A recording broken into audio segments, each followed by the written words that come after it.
Hey everyone, this is Amit from IIT Patna. Eklavya batch selection number 63 में आप सभी का हार्दिक स्वागत करता हूं। आज की इस वीडियो में हम लोग फिजिक्स का ऑब्जेक्टिव का सेट नंबर 07 देखेंगे। इसके पहले हमने आपको पूरा का पूरा एकलव्य बैच में 62 लेक्चर आपको दे रखा है। आप जाइए वहां से केमिस्ट्री का, फिजिक्स का थ्योरीज और साथ ही साथ उसका ऑब्जेक्टिव और सब्जेक्टिव सारे प्रकार के प्रॉब्लम को कीजिए और आप एग्जामिनेशन जाने से पहले केमिस्ट्री का 10 सेट और फिजिक्स का 10 सेट जरूर लगा करके जाइए। ये फिजिक्स का सेट नंबर 7 है और एकलव्य बैच सिलेक्शन नंबर 16 है जो कि 12 2025 को टारगेट करेगा। तो होप सो आप पूरा का पूरा बैच को फॉलो किए होंगे। अगर नहीं किए हैं तो उसका लिंक डिस्क्रिप्शन बॉक्स में दे दिया गया, जाइए वहां से फॉलो कीजिए। चलिए स्टार्ट करते हैं आज की इस वीडियो को, जिसमें हम लोग ऑब्जेक्टिव सेट देखेंगे। और हम आपको बता दें कि ये जो ऑब्जेक्टिव सेट है ये बड़ा ही स्पेशल ऑब्जेक्टिव सेट है। ठीक है, ये जो ऑब्जेक्टिव सेट है इसको आप साधारण ऑब्जेक्टिव सेट मत समझिए, क्योंकि इसमें एकदम टफ क्वेश्चन है जो कि बिहार बोर्ड से बिल्कुल एक्सेप्ट नहीं किया जाता है। बिल्कुल ही उम्मीद नहीं होता है कि बिहार बोर्ड ऐसा भी कभी कभी क्वेश्चन पूछेगा जो कि सेट में दिया गया है।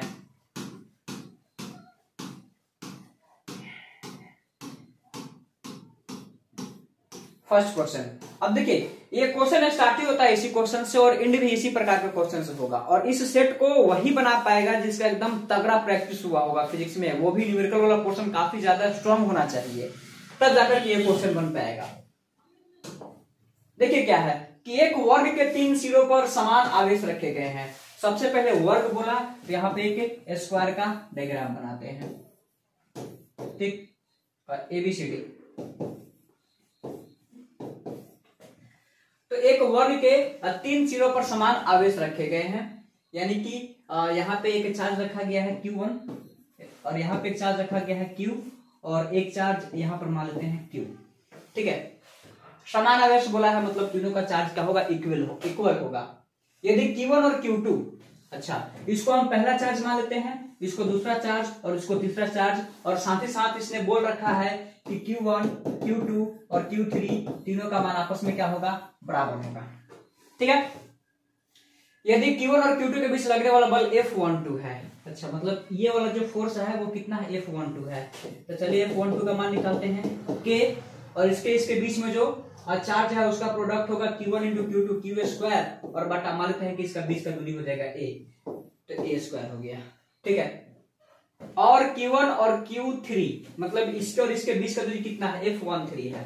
चलिए F13 निकालते हैं, तो ये वाला डिस्टेंस कितना हो जाएगा, वर्ग का विकर्ण, और वर्ग का विकर्ण का फॉर्मूला होता है √2 इंटू भुजा, भुजा का मान है A, तो इस विकर्ण का मान हो जाएगा √2 इंटू A। तो लिखेंगे यहाँ पे K और यहाँ पे Q है और यहाँ पे Q है, गुना करेंगे तो Q स्क्वायर अपॉन में डिस्टेंस का होल स्क्वायर, ये हो जाएगा 2A स्क्वायर।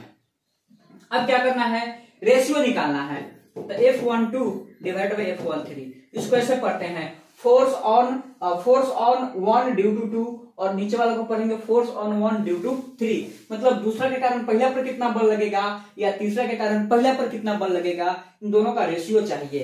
तो रेशियो कैलकुलेट कीजिएगा, देखिए लिखा हुआ है KQ square upon A square, और जैसे डिवाइड करेंगे तो 2A स्क्वायर चला जाएगा ऊपर और अपॉन में हो जाएगा KQ स्क्वायर, कैंसिल हो गया, A स्क्वायर से A स्क्वायर कैंसिल, 2:1। ठीक है, ऑप्शन बी करेक्ट हो जाएगा 2:1। तो मैं तो यही बोल रहा हूं कि जिस भी बच्चे ने ढेर सारा प्रैक्टिस किया होगा तब जाकर के ऐसे ऐसे क्वेश्चंस बनते हैं, क्योंकि बिहार बोर्ड में एकदम 1% भी उम्मीद नहीं होता है कि इस प्रकार का न्यूमेरिकल क्वेश्चन पूछेगा, वो भी ऑब्जेक्टिव में। अगर पूछे आप 70 में से 35 को वैसा क्वेश्चन को देखिए जो आपके पायले में आता होगा। अगर आपके पूरा का पूरा स्ट्रॉन्ग जोन में क्वेश्चन आता है आप उसको सॉल्व कीजिए, क्योंकि इसमें ढेर सारा न्यूमेरिकल कैलकुलेशन है एंड इस क्वेश्चन को सॉल्व करने में टाइम लगेगा, और इस प्रकार का और सारा भी क्वेश्चन आया हुआ है। और आपको बता दे ये जो क्वेश्चन है 2025 का मॉडल पेपर है। चलिए, एक उदासीन धात्विक के गोले को जब 10 के पावर 14 इलेक्ट्रॉन हटाए जाते हैं तो गोले पर आवेशित होते हैं, मतलब कि गोला कितना चार्ज हो जाएगा। अब ये भी क्वेश्चन पूरा का पूरा एकदम न्यूमेरिकली है, ये सवाल बनेगा क्वांटाइजेशन ऑफ चार्ज से। तो जो चार्ज होता है वो क्वांटाइज होता है, क्वांटाइज करने का मतलब होता है कि चार्ज को जो हम ट्रांसफर करते हैं किसी एक ऑब्जेक्ट से दूसरे ऑब्जेक्ट में, तो जो चार्ज होता है वो नंबर ऑफ मतलब समझ के मल्टीपल इंटीजर के फॉर्म में ट्रांसफर होता है, 1 2 3 4 5 की संख्या में ट्रांसफर होगा, 1.5 2.5 की संख्या में ट्रांसफर नहीं होगा। तो यहां से देखिए टोटल कितना इलेक्ट्रॉन गया है, 10 के पावर 14, तो Q बराबर, और N का मान दे दिया है 10 के पावर 14, और U को बोलते हैं फंडामेंटल चार्ज, जिसका मान होता है 1.6 × 10 के पावर -19 यानी कि Q बराबर हो जाएगा 1.6 गुने 10 के पावर माइनस 5। अब 10 के पावर माइनस 5 हो गया तो अच्छा ऑप्शन में दिया हुआ है 16 माइनस 16 इलेक्ट्रॉन हटाए जाते हैं। अच्छा ये भी कंफ्यूजन की बात हो गई।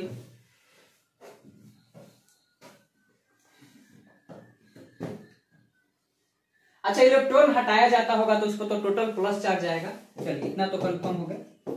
अब इसी को आप कैलकुलेट कीजिएगा, ये 16 माइक्रोकुलाम के बराबर हो जाएगा। ऑप्शन ए करेक्ट हो जाएगा क्योंकि 1 माइक्रोकुलाम में 10 के पावर माइनस 6 कुलाम होता है।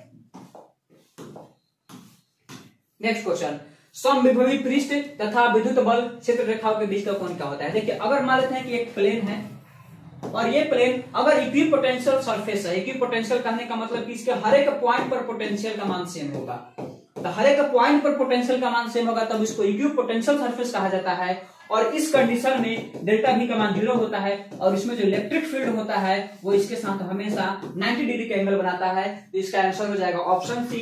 और एक बात आपको ये भी याद रखना है कि इक्विपोटेंशियल सरफेस के केस में वर्क डन का मान कितना होता है 0, क्योंकि W बराबर हम फॉर्मूला लिखते हैं Q इंटू डेल्टा V। तो W बराबर Q इंटू और यहाँ से डेल्टा V का मान आया है 0, जैसे यहाँ पे 0 पुट करेंगे तो W का मान आ जाएगा 0।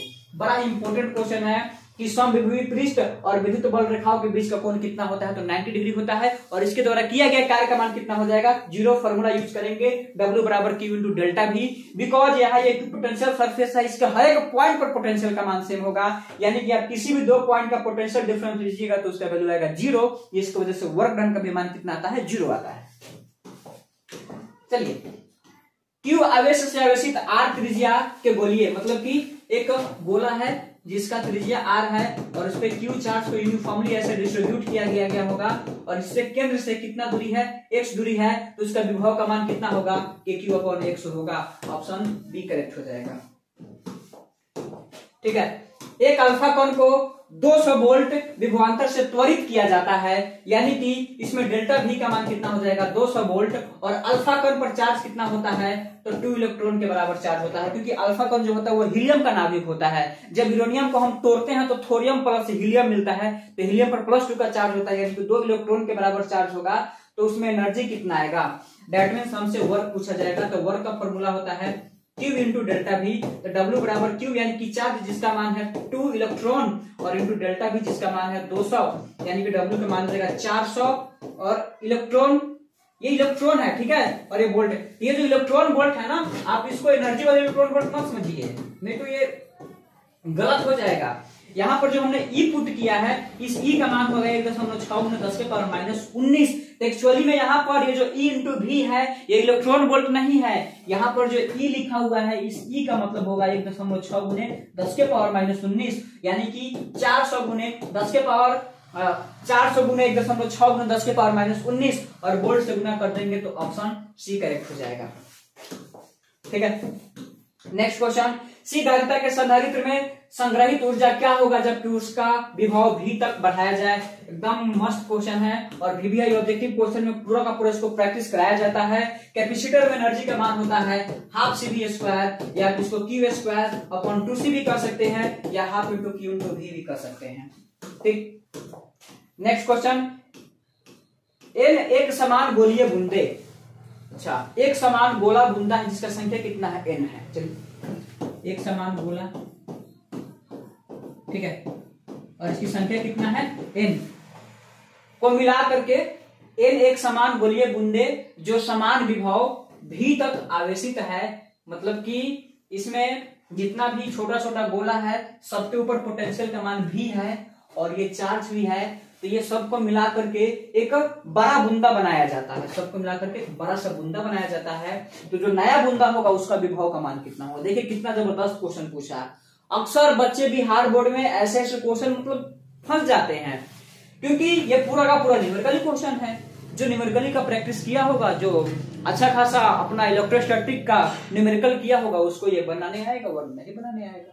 चलिए बना करके देखते हैं। मान लेते हैं कि इसमें से प्रत्येक बूंदा का त्रिज्या R है और बड़ा वाला जो त्रिज्या है इसका कैपिटल R है, तो इसका जो आयतन होगा सबको मिला करके इसके एक आयतन के बराबर होगा। तो गोला का आयतन होता है 4/3 πr3। तो 4/3 पाई r क्यूब, और चूंकि इसकी संख्या n है तो इसमें n से गुना कर देंगे और ये हो जाएगा 4/3 और पाई r क्यूब हो जाएगा। तो 4/3 पाई क्या हो जाएगा, कट जाएगा। तो यहां से कैपिटल R का वैल्यू कैलकुलेट करना है।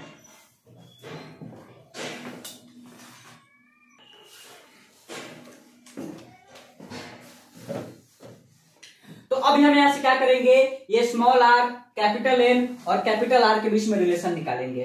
तो यहां से रिजल्ट आया r के पावर 3 और इनटू में n और बराबर हो जाएगा r के पावर 3। तो कैपिटल R बराबर हो जाएगा r के पावर 3 और इनटू में n और सब के पावर में 1/3। ये 3 से 3 कट जाएगा तो r बराबर हो जाएगा स्मॉल r इंटू n के पावर, लेकिन पावर में 1/3 यहाँ पे जाएगा। ठीक है, तो कैपिटल R का मान आ गया स्मॉल r इंटू n के पावर 1/3। अब जो नया वाला जो गोला होगा उसके ऊपर अगर हम विभव निकालेंगे v डैश, तो फॉर्मूला होगा k क्यू इंटू r। तो k क्यू और इंटू में क्या हो जाएगा, r हो जाएगा। तो v डैश बराबर k क्यू और r का मान कितना रखेंगे, स्मॉल r इंटू n के power 1/3, small r into n के पावर 1/3। ठीक है, अब फिर क्या होगा कि इसमें एक जो पोटेंशियल है, मतलब कि इसमें जो एक गोला था उसका पोटेंशियल का मान v है। देखिए उसका पोटेंशियल का मान v है, तो अगर इस v वाला पोटेंशियल में पूरा हम कैपिटल N से गुना कर देंगे तो ये पूरा स्फीयर का पोटेंशियल का मान आ जाएगा। इसमें क्या कर देंगे हम, फिर हम n से गुना कर देंगे। ठीक, और जैसे हम n से गुना करेंगे तो n के पावर 1 माइनस 1/3, n के पावर 2/3 वाला ऑप्शन देख लीजिए, डी हो जाएगा। यदि एक समांतर प्लेट संधारित्र के प्लेटों के बीच विद्युत क्षेत्र 10 के पावर 5 वोल्ट पर मीटर तथा विद्युत क्षेत्र है, यदि संधारित्र के प्लेट पर 1 माइक्रोकूलम का आवेश है तो इसके बीच में लगने वाला बल का मान क्या होगा। तो अक्सर संधारित्र यानी कि कैपेसिटर वाला जो मेरा वीडियो होता हो या अगर ऑफलाइन में भी हम पढ़ाते हो तो ये सारा का सारा फॉर्मूला जरूर चर्चा किया जाता है। मेरा कैपेसिटर का वीडियो उठा करके देख लीजिए, एकलव्य बैच। इसमें जितने भी क्वेश्चन पूछे गए हैं सारे क्वेश्चन के लिए उसमें फॉर्मूला आपको लिखवा करके दिया गया है। एफ का मान होता है Q square into upon 2 epsilon not into A. ठीक है, ये फॉर्मूला होता है। दो पैरेलल प्लेट कैपेसिटर के बीच में लगने वाला फोर्स का formula Q square upon 2 into epsilon not into A. लेकिन इसमें दिक्कत यह है कि इलेक्ट्रिक फील्ड का मान दिया है। इलेक्ट्रिक फील्ड बराबर इसमें लिखा हुआ है 10 के पावर 5 वोल्ट पर मीटर। इलेक्ट्रिक फील्ड जो होता है वो सिग्मा अपॉन एप्सिलॉन नॉट के बराबर होता है। यानी कि सवाल में कहीं ना कहीं सिग्मा अपॉन एप्सिलॉन नॉट के बदला में हमें 10 के पावर 5 यूज करना है। और सिग्मा क्या होता है, तो सिग्मा बराबर होता है चार्ज अपॉन एरिया। ठीक है, तो यहां से हम कैलकुलेट करते हैं, ये सिग्मा के मान को वहां पर रख देते हैं। तो सिग्मा के मान को जैसे रखेंगे Q upon A into epsilon not का मान आ जाएगा 10 के पावर 5। तो अब आइए यहां से क्यू स्क्वायर के बदला में Q रख देते हैं और a इंटू एप्सिलॉन नॉट है तो a इंटू एप्सिलॉन नॉट छोड़ देते हैं और यहाँ पर एक क्यूब बचेगा और बट्टा में 2 आ जाएगा। तो Q बट्टा a इंटू एप्सिलॉन नॉट का मान रख देंगे 10 के पावर 5 और इंटू, और जो चार्ज है इस चार्ज का मान दिया है 1 माइक्रोकूलम यानी कि 10 के पावर -6 और बट्टा में 2 तो 10 के पावर -6 और 10 के पावर -1/2 यानी कि 1/20 यानी कि 0.05। ऑप्शन बी करेक्ट हो जाएगा। ठीक है, तो ये जो क्वेश्चन है ना ये बिहार बोर्ड के लिए क्वेश्चन नहीं है। मैं यहाँ पे आपको एकदम यूट्यूब पे एकदम ओपनली बता रहा हूँ। ये क्वेश्चन बिल्कुल जेईई नीट और सीयूईटी लेवल का क्वेश्चन है, क्योंकि बिहार बोर्ड में ऐसे ऐसे क्वेश्चन की कोई उम्मीद नहीं होती है। फिर भी ये मॉडल पेपर रिलीज हुआ है तो ऐसे ऐसे क्वेश्चन को प्रैक्टिस जरूर करना चाहिए। नेक्स्ट, चुंबकीय क्षेत्र बी में स्थित एम चुंबकीय घूर्णन वाले धारा द्वारा अनुभूत बल अघूर्ण, अच्छा टॉर्क का मान बोला है तो एम क्रॉस बी हो जाएगा। ऑप्शन ए करेक्ट हो जाएगा। ठीक, चुंबकीय क्षेत्र का मान घटने से चुंबकीय सुई का आवर्तकाल, तो आवर्तकाल का फॉर्मूला देख लीजिए, टी बराबर होता है 2 पाई अंडर रूट आई बटा एम इंटू डी। ठीक है, तो इसमें आई का मतलब होता है मोमेंट ऑफ इनर्शिया। ठीक, आई का मतलब क्या हो जाएगा, मोमेंट ऑफ इनर्शिया। ठीक है, और एम का मतलब हो जाएगा मैग्नेटिक डाइपोल और बी का मतलब हो जाएगा मैग्नेटिक फील्ड। तो यहां से क्या करना है कि चुंबकीय क्षेत्र का मान घटाना है तो मैग्नेटिक फील्ड के मान को जैसे हम डिक्रीज करेंगे, यानी कि बी के मान को जैसे हम डिक्रीज करेंगे, टी जो है ये एक्सट्रीमली इंक्रीज करेगा। तो जैसे यहां से बी के वैल्यू को हम डिक्रीज करते जाएंगे, यहां से टाइम पीरियड बढ़ते जाएगा, यानी कि ऑप्शन बी करेक्ट हो जाएगा।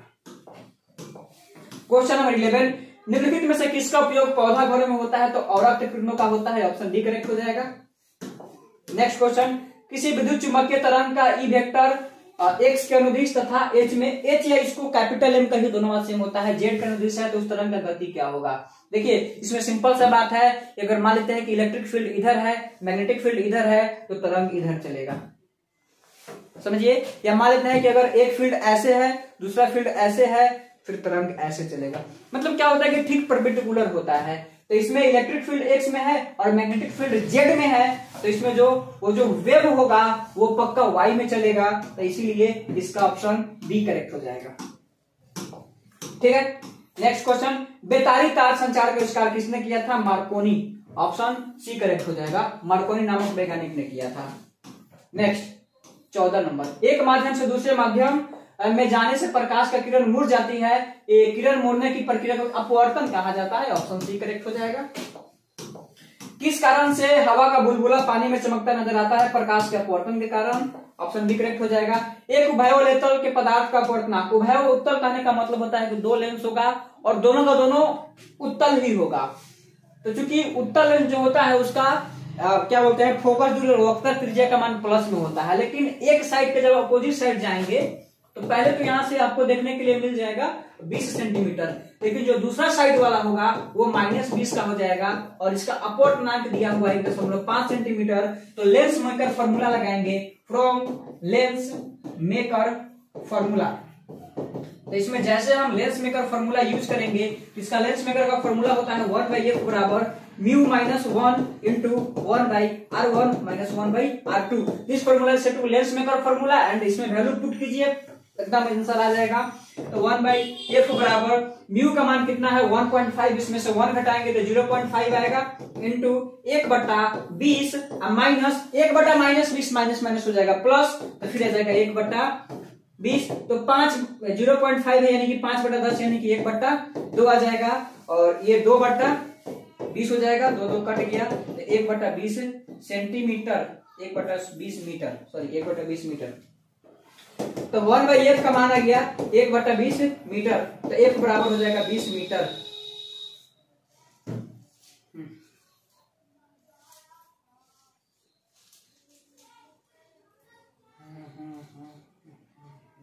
सेंटीमीटर होगा ना, क्योंकि सेंटीमीटर में सारा डाटा सेंटीमीटर में है तो सब चीज आंसर सेंटीमीटर में आएगा, ऑप्शन सी करेक्ट हो जाएगा। देखिए डाटा सब सेंटीमीटर में है तो आंसर भी सेंटीमीटर में हो जाएगा। नेक्स्ट क्वेश्चन, यदि एक उत्तल लेंस ऐसे पदार्थ का बना है जिसका अपवर्तनांक 1.5 है, इस लेंस को यदि पानी में डाल दिया जाता है तो ये किसके समान व्यवहार करेगा? आप सारी लेंस की तरह व्यवहार करेगा, ऑप्शन डी करेक्ट हो जाएगा।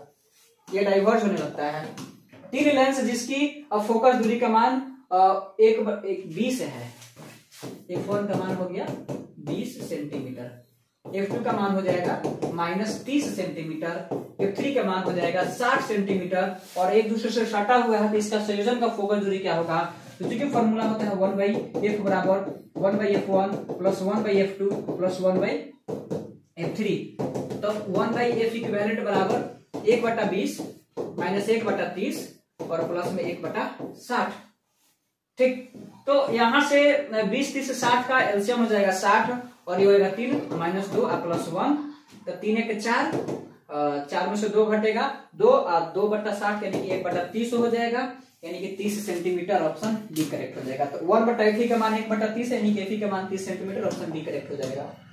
नेक्स्ट क्वेश्चन, यदि किसी दूरदर्शक के अभिदृश्यक, इंग्लिश में पढ़ते हैं, if focal length of objective यानी कि FO और एक आई पीस होता है, तो FO का मान दिया हुआ है 20 सेंटीमीटर और आई पीस का मान दिया हुआ है 2 सेंटीमीटर। तो यही बोला है कि मैग्नीफाइंग पावर कितना, एकदम मस्ट क्वेश्चन है और बिल्कुल ऐसे क्वेश्चन को पूरा का पूरा थ्योरी पढ़ते वक्त कराया जाता है और जब तक फॉर्मूला को याद नहीं कीजिएगा तब तक ऐसे क्वेश्चन नहीं बन पाएगा। देखिए मैग्नीफाइंग पावर का डायरेक्ट फॉर्मूला पूछ रहा है, टेलीस्कोप में ये पढ़ाया जाता है। ठीक है, तो यहाँ से मैग्नीफाइंग पावर का फॉर्मूला था F0 बटा F0 बटा Fe, तो इसका मान है 20 और इसका मान हो जाएगा 2, यानी कि आंसर आ जाएगा 10 सेंटीमीटर। तो ऑप्शन सी करेक्ट हो जाएगा। नेक्स्ट क्वेश्चन, निकट दृष्टि दोष वाली आंख साफ साफ देख सकती है। देखिए निकट दृष्टि दोष में ना दूर का वस्तु दिखाई नहीं देता है और दीर्घ दृष्टि दोष में निकट का वस्तु दिखाई नहीं देता है। तो निकट दृष्टि दोष है मतलब दूर का वस्तु दिखाई नहीं दे रहा होगा, इसका मतलब निकट का वस्तु दिखाई देगा, तो ऑप्शन सी करेक्ट हो जाएगा।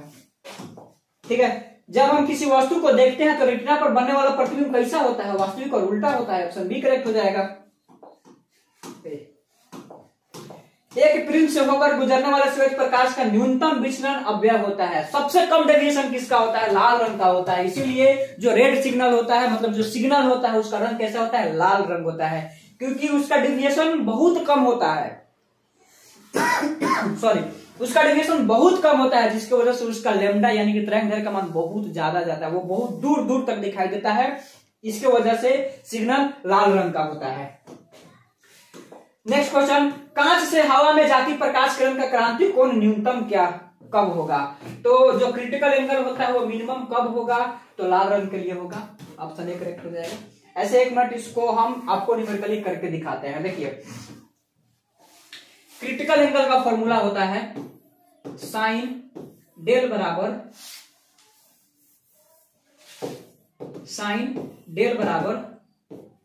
फॉर्मूला हो जाएगा μ2 अपॉन μ1। ठीक है, साइन डेल बराबर μ2 अपॉन μ1 कहने का मतलब है कि जब एक लाइट इधर से ऐसे जाएगी मतलब कि सघन से विरल में जाएगी तो पूर्ण आंतरिक परिवर्तन होगा। पूर्ण आंतरिक परिवर्तन के दौरान यहाँ पे कैसा कोण आता है, कैसा अपतन कोण आता है, जिसके लिए क्रांतिक कोण का मान 90, जिसके लिए अपवर्तन कोण का मान 90 डिग्री हो जाता है, तो इसी को कहते हैं क्रांतिक कोण। और ये जो सघन माध्यम है इसका अपवर्तनांक μ1 और विरल माध्यम का अपवर्तनांक μ2 लेते हैं, तो यहाँ से जो डेल सी जिसको हमने क्रांतिक कोण बोला है इसका फॉर्मूला होगा साइन डेल सी बराबर μ2 अपॉन μ1। तो अगर हवा बोला है तो हवा के लिए तो μ2 का मान 1 हो जाएगा, तो यहाँ से साइन डेल सी बराबर हो जाएगा 1 अपॉन, और इसका अपवर्तनांक मानते हैं कि म्यू है तो 1 अपॉन म्यू हो जाएगा। तो डेल सी बराबर साइन इनवर्स 1 अपॉन म्यू हो जाएगा। ठीक है, अब देखिए कि डेल सी का मान किसके लिए ज्यादा होगा, लाल, पीला, हरा, बैगनी। अब यहां से कैलकुलेट करेंगे, ये न्यूमेरिकली कैलकुलेट करना और इसका फील लेना मतलब बहुत ही ये क्या बोलते हैं अपने आप में एक कैलकुलेटिव चीज है। अगर ये कैलकुलेशन समझ जाते हैं तो ऐसे ऐसे अच्छे से न्यूमेरिकल सॉल्व हो जाते हैं। तो डेल सी बराबर हमने लिखा साइन इनवर्स 1 अपॉन म्यू। अच्छा, अब चूंकि ये जो साइन थीटा होता है इस साइन थीटा का जो रेंज होता है वो -1 से 1 होता है, यानी कि साइन थीटा का मिनिमम वैल्यू -1 होगा, साइन थीटा का मैक्सिमम वैल्यू 1 होगा। अब चूंकि यहां से डेल सी है, चूंकि साइन इनवर्स है, अगर साइन इनवर्स का रेंज पूछा जाए तो साइन इनवर्स का जो रेंज होता है या साइन इनवर्स थीटा का जो रेंज होता है वो -π/2 से π/2 होता है। ठीक है, अब 1/म्यू है तो म्यू का मान किसके लिए सबसे ज्यादा होगा, तो जिसमें प्रकाश का चाल का मान सबसे ज्यादा होगा।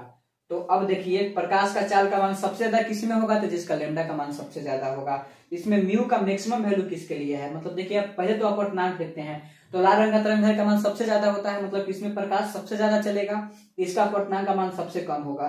तो अपवर्तनांक का मान सबसे कम होगा तो ये जो साइन इनवर्स है ये अप्रोक्सीमेटली 1 के बराबर होगा, 1 के बराबर होगा, यानी कि अप्रोक्सीमेटली ये π/2 के बराबर होगा, और π/2 के बराबर होगा इसका जो डेविएशन होगा वो sine del c critical angle del c का मान π/2 होगा, लाल रंग का π/2 पर क्या होगा, डेविएशन सबसे कम होगा, तो वही ऑप्शन ए करेक्ट हो जाएगा। ठीक है, प्राथमिक इंद्रधनुष बनता है, तो देखिए जब प्राइमरी रेनबो बनता है ना तो 2 बार अपवर्तन होता है और 1 बार आंतरिक परिवर्तन होता है, ऑप्शन सी करेक्ट हो जाएगा। प्रकाश के तरंग गति सिद्धांत के अनुसार प्रकाश के वर्ण का मतलब कि जो लाइट होता है वो कलरफुल क्यों होता है, सीधा सा बात है। ये एम्पलीट्यूड स्पीड ऑफ वेव, ये तो स्पीड ऑफ वेव हो जाएगा ना, क्योंकि इसमें मेन चीज जो होता है वो वेवलेंथ होता है। ठीक है, वेवलेंथ जो होता है यही डिसाइड करता है, जैसे कि हरा का वेवलेंथ सबसे ज्यादा होता है, बैगनी का वेवलेंथ सबसे कम होता है, ऑप्शन बी। अज्ञात आकार वाले एक सुदूर स्थित स्रोतों से आने वाले प्रकाश का तरंग wave front of light coming from a source of unknown size situated at distance is approximately, ये प्लेन के जैसा, ऐसे ये बिल्कुल प्लेन के जैसा होता है। नेक्स्ट, दो स्रोतों, अरे इंग्लिश पढ़ते हैं। Two sources are called coherent when their phase difference is constant, option B. For constructive interference, the phase difference between two waves splitting at a point is constructive का देखिए होता है n पाई, तो n पाई देखिए ये option B shoot कर जाएगा, तो इसलिए इसका आंसर बी करेक्ट हो जाएगा। फ्रिंज की चौड़ाई दूरी क्या होता है? फ्रिंज विड्थ मतलब कि फ्रिंज विड्थ जो डिस्टेंस होता है वो क्या कहलाता है? तो between two consecutive dark and bright fringe के बीच के डिस्टेंस को बोलते हैं fringe width, option C correct हो जाएगा। Next, in young double slit experiment the path difference between waves producing constructive interference is not equal to, तो Young's का जो स्लिट एक्सपेरिमेंट होता है वो 2n+1 इंटू लेमडा बाई 2 के बराबर नहीं होता है, बाकी सबके साथ पॉसिबल है, मतलब लेमडा रहेगा पॉसिबल है, अपॉन में आएगा पॉसिबल नहीं है। उसके बाद the value of Fresnel distance of Z F is, ये ऑप्शन बी के करेक्ट होगा, वेव ऑप्टिक्स में पढ़ना है। किरचॉफ का नियम निम्नलिखित में से किस नियम का पालन करता है? तो जो किरचॉफ का नियम है वो ऊर्जा संरक्षण का भी सिद्धांत करता है, आवेश, ये कैसा क्वेश्चन है भाई? किरचॉफ पॉइंट रूल, अच्छा पॉइंट रूल बोला है, देखिए इंग्लिश में बोल दिया Kirchhoff point rule, but Hindi में कभी मेंशन ही नहीं किया है, तो इसीलिए कंफ्यूजन हो जाता है। तो पॉइंट रूल मतलब प्रथम नियम मतलब आवेश का संरक्षण का सिद्धांत, यानी कि ऑप्शन बी करेक्ट हो जाएगा। इसको हिंदी में भी बोलना चाहिए था किरचॉफ का बिंदु नियम। विद्युतीय परिपथ के किसी बिंदु पर सभी धाराओं का बीजगणितीय योगफल का मान कितना होता है? 0 होता है, ऑप्शन ए करेक्ट हो जाएगा। व्हीटस्टोन ब्रिज का व्यवहार होता है, Wheatstone bridge is used to, क्या करते हैं? इलेक्ट्रोमोटिव फोर्स मेजर करने में, रेजिस्टेंस मेजर करने में, करंट मेजर करने में, चार्ज रेजिस्टेंस को मेजर करने में, ऑप्शन सी करेक्ट हो जाएगा। एक तार में a current of 1 micro ampere is flowing in a wire if charge on electron is 1.6 into 10⁻19 coulomb, then number of electrons flowing per second through it, मतलब कि नंबर ऑफ इलेक्ट्रॉन पूछा है। देखिए Q बराबर पहले तो ये नहीं होता है, number of electrons flowing per second, यानी कि number of electron flowing per second n/t का मान दिया है, n/t का मान पूछा है, तो यहां से कैलकुलेट कर लेते हैं, ऐसे करते हैं। Q बराबर n ही होता है ना, I बराबर फॉर्मूला क्या होता है? Q/T, करंट बराबर रेट ऑफ चार्ज, तो यहां से I का मान दिया हुआ है कितना? 1 मिली एम्पियर, यानी कि सॉरी 1 माइक्रो एम्पियर, यानी कि 10⁻⁻6 दिया है, और Q के बदले में क्या रखेंगे? Ne, तो n और इनटू में E का मान होता है 1.6 × 10⁻19, और T का मान तो उसने बोल ही रखा है कि 1 सेकंड पर सेकंड का मतलब होता है 1 सेकंड, तो यहां से हम डायरेक्टली n कैलकुलेट कर लेते हैं, तो n बराबर हो जाएगा 10⁻6 और बटा 1.6 × 10⁻19। अब इसको कैलकुलेट करना है, 1 माइक्रो एम्पियर है, तो ऑप्शन ए आएगा, आई थिंक ऑप्शन ए आएगा। कैलकुलेशन नहीं किए हैं, अंदाज पे बता रहे हैं, बट आप कैलकुलेशन कर लीजिएगा, ज्यादा चांस ऑप्शन ए आएगा। विद्युत हीटर में जिस तत्व का व्यवहार किया जाता है ये तो नाइक्रोम होता है, ऑप्शन बी करेक्ट हो जाएगा। आर त्रिज्या के वृत्तीय पथ पर एक समान चाल v से घूमते हुए इलेक्ट्रॉन का चुंबकीय द्विघूर्ण आघूर्ण बराबर होता है, बहुत ही पॉपुलर क्वेश्चन है, EV/2, ऑप्शन ए करेक्ट हो जाएगा। ठीक है, किसी सीधे धारावाही तार के ऊर्ध्वाधर रखा गया है जिसमें अस्थायी ऊर्ध्वाधर, अच्छा किसी सीधे धारावाही तार के ऊर्ध्वाधर रखे जिसमें अस्थायी विद्युत धारा ऊपर की ओर क्षैतिज प्रक्षेपित इलेक्ट्रॉनों की, any straight current coming wire is placed vertically करने का मतलब ऊपर, in which current how permanently in upward direction horizontally projected electrons along the wire will be deflected. अच्छा व्हाट है फॉर्मूला होता है फोर्स का Q × V×B, ठीक है। तो फोर्स का वैल्यू हमसे पूछा जा रहा है, तो जो इलेक्ट्रॉन है ये विक्षेपित होगा, इलेक्ट्रॉन किस डायरेक्शन में डिफ्लेक्ट होगा, तो जिस डायरेक्शन में फोर्स लगेगा उसी डायरेक्शन में इलेक्ट्रॉन जाकर के डिफ्लेक्ट हो जाएगा। अब चूंकि आपको पता होगा कि I क्रॉस जे के होता है, जे क्रॉस के आई होता है, आई जे के, और के क्रॉस आई जे होता है। तो जिस हिसाब से डाटा दिया गया है, इसका वेलोसिटी होगा के कैप में, तो इसका जो मैग्नेटिक फील्ड होगा आई कैप में, तो जो फोर्स लगेगा वो लगेगा जे कैप में। इसका आंसर सी करेक्ट हो जाएगा, अपवर्ड्स यानी कि ऊपर की ओर। जब एक वोल्ट मीटर को एमीटर में बदलते हैं तो उस दौरान क्या होता है कि श्रेणी क्रम में उस प्रतिरोध को जोड़ दिया जाता है, तब वो वोल्ट मीटर एमीटर की तरह एक वोल्ट मीटर को आमीटर में बदलते हैं। ठीक है, देखिए वोल्ट मीटर स्मॉल करंट को मेजर करता है, एमीटर बड़े बड़े करंट को मेजर करता है। जब एक चुंबकीय क्षेत्र में धातु का गोला गतिमान करा जाता है तब यह गर्म हो जाता है, क्योंकि देखिए चुंबकीय क्षेत्र में जैसे धातु को गोला को गतिमान कराइएगा उसमें भंवर धारा उत्पन्न हो जाता है, यानी कि ईडी करंट प्रोड्यूस हो जाता है, जिसकी वजह से वो गर्म हो जाता है।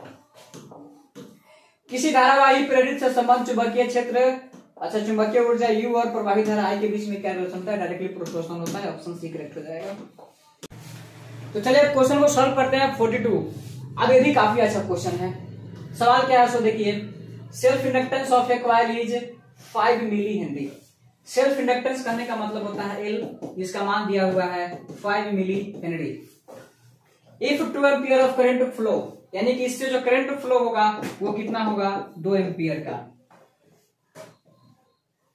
Then magnetic flux linked with coil will be, तो वो जो कॉइल होगा उसमें मैग्नेटिक फ्लक्स का मान कितना होगा। तो ये जो सवाल है ये सेल्फ इंडक्टेंस से सवाल पूछा गया है। अब सेल्फ इंडक्टेंस में जो फ्लक्स होता है वो करंट के डायरेक्टली प्रोपोर्शनल होता है, और फ्लक्स यहां से प्रोपोर्शनलिटी के सिंबल को हटाएंगे तो एक कांस्टेंट आता है Li, और इसी को बोलते हैं सेल्फ इंडक्टेंस। यहां से जो फ्लक्स होगा ये बराबर हो जाएगा L इंटू आई, इस L का मान है 5 गुने 10 के पावर माइनस 3 हेनरी, और करंट का मान हो जाएगा 2, यानी कि 5 गुना 10 इंटू 10 के पावर माइनस 3, यानी कि 10 के पावर माइनस 2, 10 के पावर माइनस 2 यानी कि 1/100, यानी कि 0.01 वेबर। ठीक है, 0.01 वेबर, ऑप्शन सी करेक्ट हो जाएगा। क्वेश्चन नंबर 43 है, प्रत्यावर्ती धारा के मूल माध्य वर्ग और इसके शिखर का मान अनुपात क्या होगा। देखिए IRMS बराबर होता है I0 अपॉन √2, तो यही बोला है कि IRMS और बटा में I0 का मान कितना होगा, 1/√2 हो जाएगा, ऑप्शन बी करेक्ट हो जाएगा। ठीक है, नेक्स्ट क्वेश्चन, LR परिपथ का प्रतिबाधा क्या होगा। LR परिपथ बोला है Z बराबर √R² ω² L²। एक प्रत्यावर्ती धारा का समीकरण ऐसा दिया हुआ है कितना, I बराबर I0 साइन ω t होता है, तो इसके मूल्य माध्य वर्ग का मान कितना होगा। IRMS तो बोला है, तो I0 का मान हो जाएगा 60, कंपेयर करेंगे तो IRMS का मान होता है I0 अपॉन √2, तो I0 का मान दिया हुआ है 60 अपॉन √2, ऑप्शन ए करेक्ट हो जाएगा। अब यही क्वेश्चन को अगर दूसरे सेट में आप देखिएगा, इसके ठीक पहले मैंने सेट बनाया था तो उसमें ऑप्शन ही कहीं नहीं दिखा था। तो ऐसा क्वेश्चन बिहार बोर्ड में आता है, छोड़िए उसको, आगे बढ़िए। डायरेक्ट आपको थोड़ा सा भी अगर सस्पिशन दिखे उसको छोड़ करके आगे बढ़ना होता है। वह यंत्र जो यांत्रिक ऊर्जा को विद्युत ऊर्जा में कन्वर्ट करता है, बड़ा ही पॉपुलर क्वेश्चन है, मोटर जनरेटर का क्वेश्चन है। एक होता है मोटर और एक होता है जनरेटर। ये मोटर क्या करता है, मोटर को आपको पता होगा कि आप इसको करंट दीजिएगा तो ये चलेगा, बदले में हमें हवा देगा। तो मोटर क्या करता है, ये कन्वर्ट करता है इलेक्ट्रिकल एनर्जी को मैकेनिकल एनर्जी में, और जनरेटर को चलाइएगा तो बदले में हमें करंट देता है। यानी कि जो जनरेटर है ये मैकेनिकल को कन्वर्ट करेगा, इलेक्ट्रिकल में कन्वर्ट करेगा। तो जो क्या करेगा, विद्युत ऊर्जा को, यांत्रिक ऊर्जा को विद्युत ऊर्जा में बदलता है, यानी कि मैकेनिकल को इलेक्ट्रिकल में बदलेगा, उसको क्या कहेंगे, जनरेटर कहेंगे, या उसी जनरेटर को डायनेमो भी कहते हैं, ऑप्शन सी करेक्ट हो जाएगा। नेक्स्ट, प्रत्यावर्ती धारा में अनुनाद की अवस्था में धारा और विद्युत वाहक बल के बीच में कालांतर का मान 0 होता है, ऑप्शन सी करेक्ट हो जाएगा। यदि किसी प्रत्यावर्ती धारा परिपथ के यथार्थ एवं आभासी शक्तियां क्रम से PT और PA है तो शक्ति गुणांक का मान कितना हो जाएगा। तो यहाँ पे शक्ति गुणांक का मान हो जाएगा इफ रियल एंड वर्चुअल, तो रियल वाला ऊपर होता है, वर्चुअल वाला नीचे होता है, तो रियल वाला कौन है, PT upon P, option A correct हो जाएगा। देख प्रत्यावर्ती विद्युत वाहक बल एकदम मतलब क्या ही क्वेश्चन बोले, जितनी प्रशंसा किया जाए उतना इस क्वेश्चन के लिए कम है। ऐसे ऐसे सवाल बिल्कुल आपको प्रैक्टिस करना चाहिए अगर आप कुछ सीखना चाहते हैं फिजिक्स में तब। तो यहां से देखिए ई बराबर इक्वेशन दिया हुआ है ई नॉट साइन ओमेगा टी। उसके बाद शिखर मान 10 वोल्ट है, यानी कि ये सवाल में बोल रहा है कि ई नॉट का मान 10 है, यानी कि ई बराबर 10 साइन ओमेगा टी। चलिए, और फ्रीक्वेंसी का मान दिया है 50 हर्ज, फ्रीक्वेंसी का मान 50 हर्ज, और टाइम का मान दिया है 1/600। तो फिर बोला है कि विद्युत वाहक बल का मान बताइए, मतलब कि ई का मान बताइए। तो अगर सारा वैल्यू को इसमें हम पुट करेंगे तो 100 का 100 हो जाएगा, साइन का साइन हो जाएगा, ओमेगा नहीं पता है, और टाइम का मान दिया है 1/600। बस यहाँ से अगर ओमेगा कैलकुलेट कर लेंगे देन हमारा सवाल बन जाएगा। तो चूंकि ओमेगा बराबर फॉर्मूला होता है 2πf, तो ओमेगा बराबर 2π, और फ्रीक्वेंसी का मान दिया हुआ है कितना 50, तो ओमेगा बराबर हो जाएगा 100π। अब आइए यहाँ पे पुट करते हैं, तो ई बराबर हो जाएगा 10 इंटू साइन, ओमेगा के बदला में रखेंगे 100π और इंटू में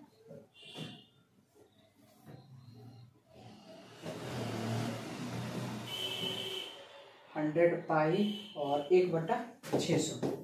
ठीक है, ये 0 से 0 कट गया तो π/6 बचेगा।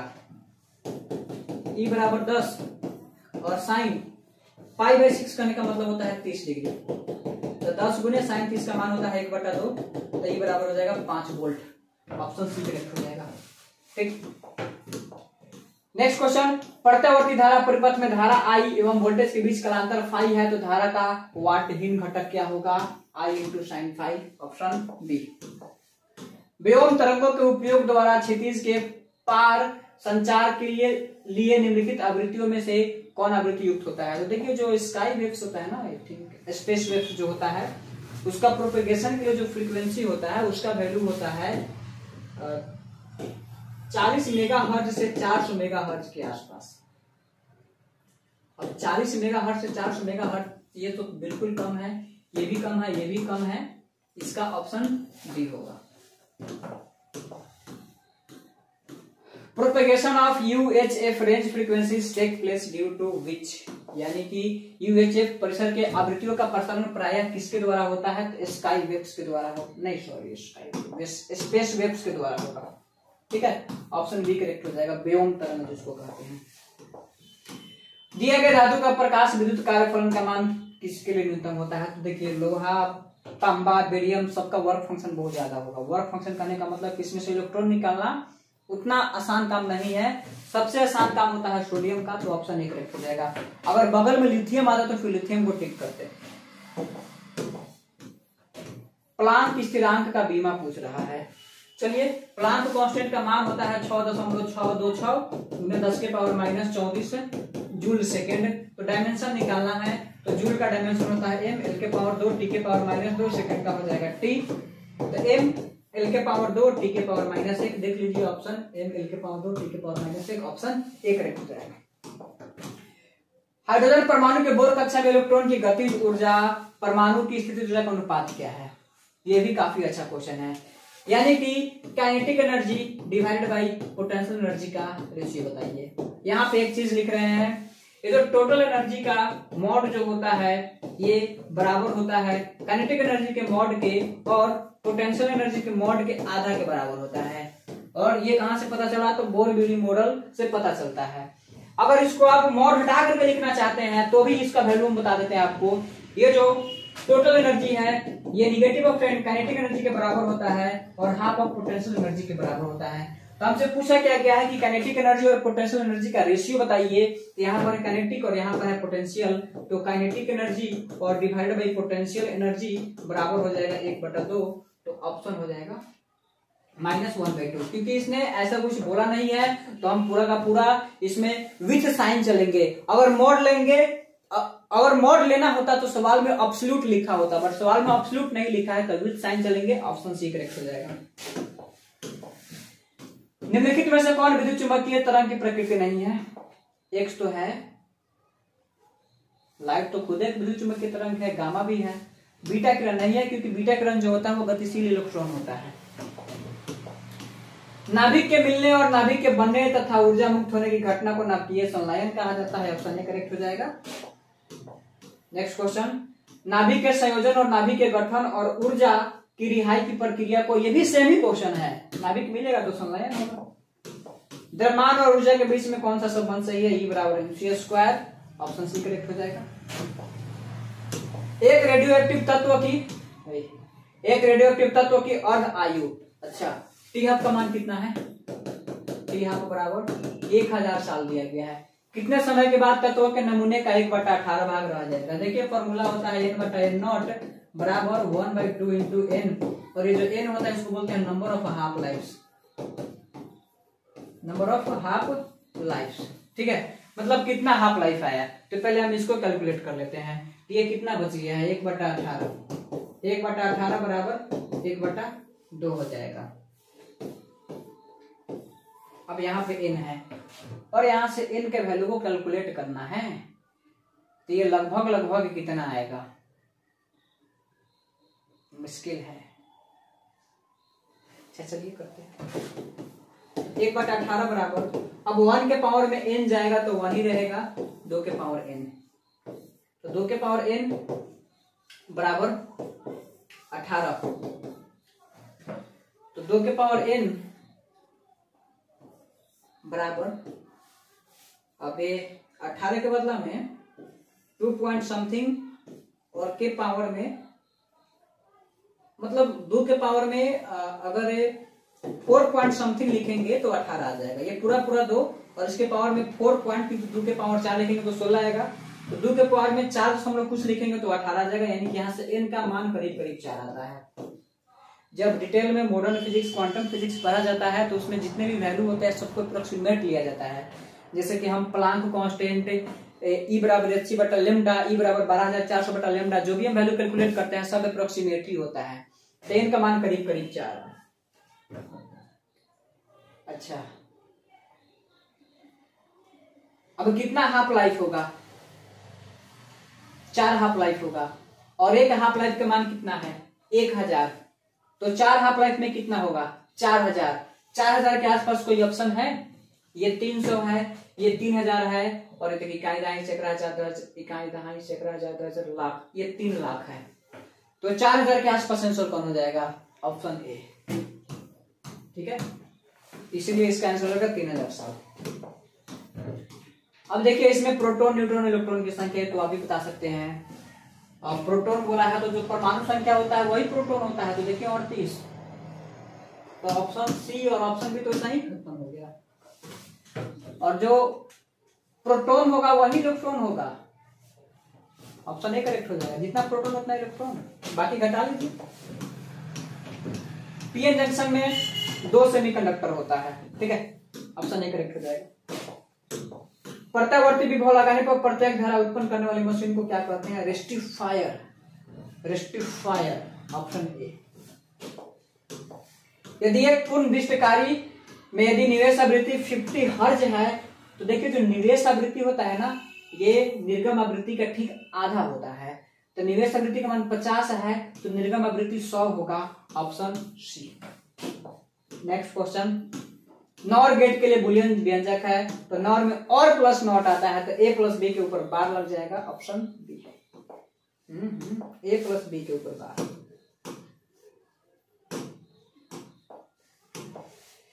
ऑप्शन ए प्लस बी के लिए और लिखेंगे और नॉट के लिए बार लगा देंगे। देख लीजिए अगर ऑप्शन है तो ठीक, नहीं है तो आगे बढ़िए। द्विवेधारी संख्या, अब दोनों को जोड़िए और खोल बताइए। देखिए ये जो है ना 0 1 1 0, ये द्विवेधारी है। पहले इसको दार्शनिक बदलिए, दार्शनिक बदलिएगा तो 0 है तो इसको हटाइए, 1 गुने 2 के पावर, इसके तरफ 2 अंक है तो 2, 1 गुने 2 के पावर 1 0 हटाइए, ये हो जाएगा 5। और ये 0 1 0 1 है, तब इसको बदलिए, तो 1 गुने 2 के पावर 2 और ये 0 तो छोड़िए, 1 गुने 2 के पावर 0। अरे 6 ना होगा, 2 का पावर 2 4, 4 2 6 होगा और ये 2 के पावर 2 4 1 5 होगा, तो 6 5 हो गया 11, 11 का निकाल दीजिए क्या होगा, 2 से 2 5 10 और शेषफल आ जाएगा 1, फिर 2 से शेषफल आ जाएगा 1, शेषफल 0 1 0 1 1, ऑप्शन ए करेक्ट हो जाएगा 1 0 1 1। नेक्स्ट क्वेश्चन, चुंबकीय क्षेत्र और चुंबकन के बीच का संबंध क्या होता है, तो ये होता है ऑप्शन बी करेक्ट हो जाएगा, ये यहाँ पे ब्रैकेट लगना चाहिए, b बराबर 4 पाई। चुंबकीय नमन कोण का मान शून्य कब होता है, तो पोल पर होता है 90 डिग्री और एक्सिस पर होता है 0 डिग्री, ऑप्शन ए करेक्ट हो जाएगा। एक समान चुंबकीय क्षेत्र में द्वितीय घूर्ण m के स्थायी संतुलन के लिए स्थिति ऊर्जा का मान क्या होगा, स्टेबल इक्विलिब्रियम के लिए एनर्जी का मान मिनिमम होना चाहिए, जो कि ऑप्शन बी में लिखा हुआ है। ठीक है, विद्युत चुंबकीय तरंग का संचार का दिशा होता है E क्रॉस B के समानांतर, तो बड़ा ही अच्छा सा जबरदस्त सा, जितना तारीफ किया जाए उतना कम। यहाँ पे सेट प्रैक्टिस को खत्म किया गया है, अब पूरा का पूरा एंजॉय कीजिए, पूरा का पूरा क्वेश्चन को सॉल्व कीजिए। मिलते हैं किसी अगला वीडियो में, तब तक ऑल द बेस्ट।